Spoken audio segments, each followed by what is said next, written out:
I'm Dave Scott, personal trainer here at the Fitness Zone, and today we're going to talk about 3 exercises that you should use as part of your conditioning program for pickleball. First question though is, do you really need a conditioning program for pickleball? Well, it's a sport, and as a sport, when you play that, you are an athlete and you should train like one. Generally speaking, most traditional fitness programs, they ignore 2 things. Number 1, they ignore lateral movement, or what we call frontal plane movement, and 2, they ignore rotation through your hips and your trunk. So we're going to go over 2 exercises that cover that, and then we're going to finish with a core exercise, which really should be the core or foundation of any good training program. So the first exercise that we're going to do, we're just going to use this circular band here. You can get these at most sporting goods stores. More than likely a gym that you belong to probably has one of these already. And so what you're going to do is you're going to put this down around your ankles.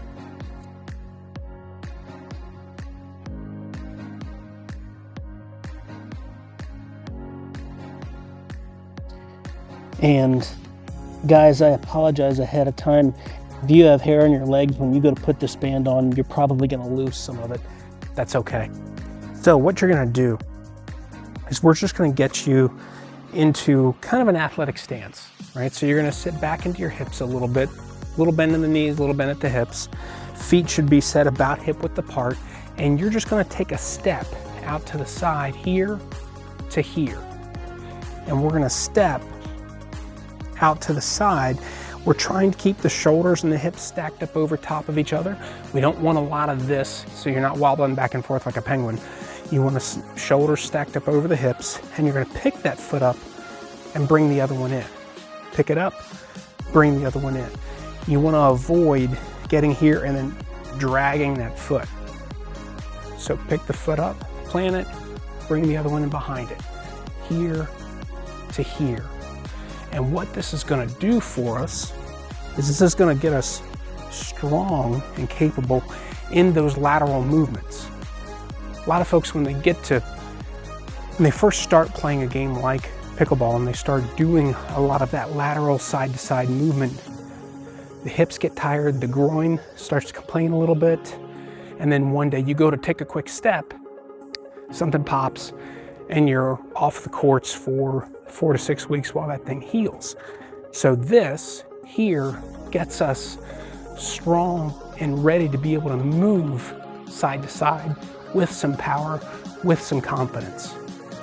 As far as rep ranges go, this one you can kind of go high with because you want endurance in those muscles. So 10 to 15, ideally, maybe even as high as 20 reps. Okay, so our next exercise is a half kneeling medicine ball rotation.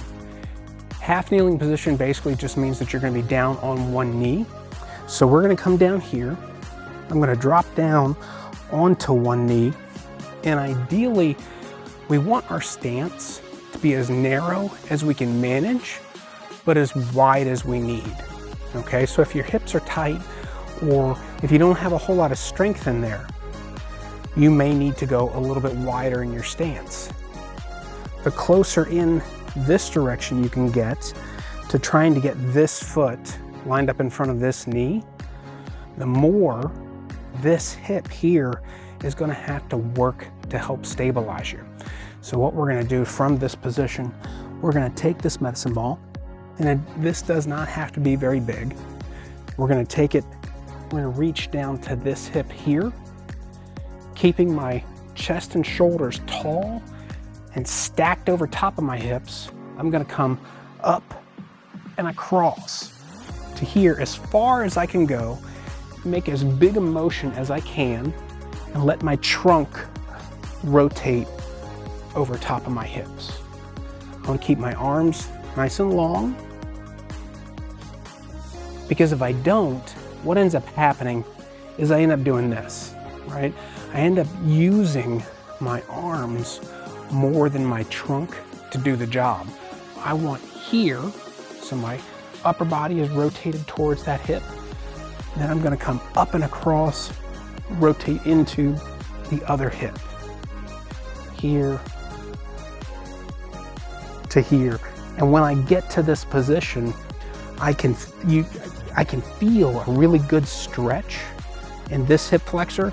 I can feel my core working. I can feel the upper back on that side working as I'm coming across, and then back down.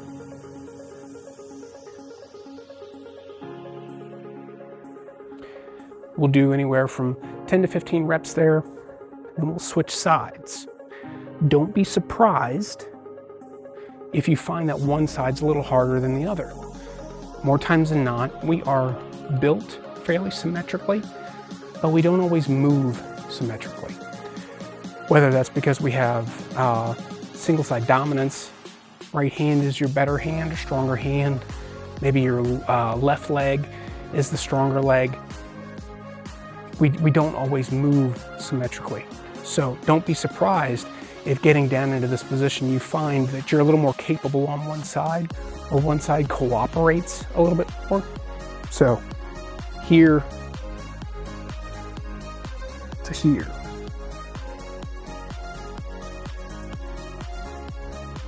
Again, rotate through your trunk. Let the shoulders turn towards the hip you're kneeling on, and then come up and across to that other side. Here to here. That one works your core, but it also works that rotation work, which is important in pretty much any sport, whether it's a racket sport like pickleball or not. Rotation is going to be important in almost every sport. Okay, our last exercise is it is the what I would call a foundational or a fundamental core exercise. It's the plank.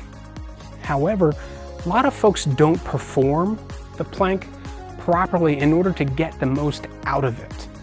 So what I want you to do when you come down into your plank, you're going to come down to your elbows and toes. In that position, you're going to think about trying to drive your elbows down towards your feet. As you do that, your midsection is going to contract harder. As you're doing that, you're also going to squeeze the glutes. If you do those two things, you're going to maximize what you're getting out of that fundamental core exercise. You're not going to see the hip sway or lower back sag that you see with some folks, and you're not going to see the butt get too high up in the air as you sometimes see with people. So what that's going to look like is we're going to come down here, get in position, and then we're going to generate tension in the midsection and the glutes. Drive the elbows towards the feet, squeeze the glutes as hard as you can, and you should be able to hear the difference in my voice when I'm applying that pressure.